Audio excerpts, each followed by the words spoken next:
Other news, the NOPD is investigating a fatal accident in Algiers last night involving one of their own.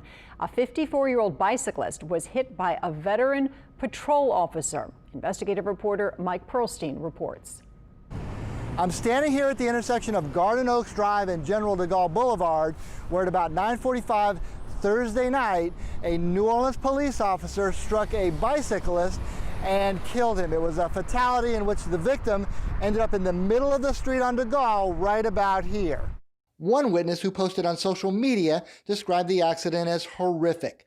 The victim was identified by the coroner's office as 54-year-old Carl Odoms of Algiers.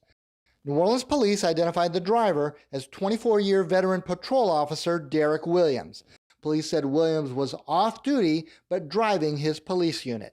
The department also said Williams showed no signs of impairment and passed required drug and alcohol tests. In a preliminary report of the accident, the department stated that Odoms was struck when he veered into the officer's path. The NOPD says Officer Williams was administratively reassigned, and he will remain that way pending the outcome of the investigation. Now, one thing that we noticed is one of the NOPD's crime cameras right at the intersection, and that may play into the NOPD's official inquiry. Mike Perlstein, Eyewitness News. And we did reach out to the family of the victim, but they haven't gotten back to us yet.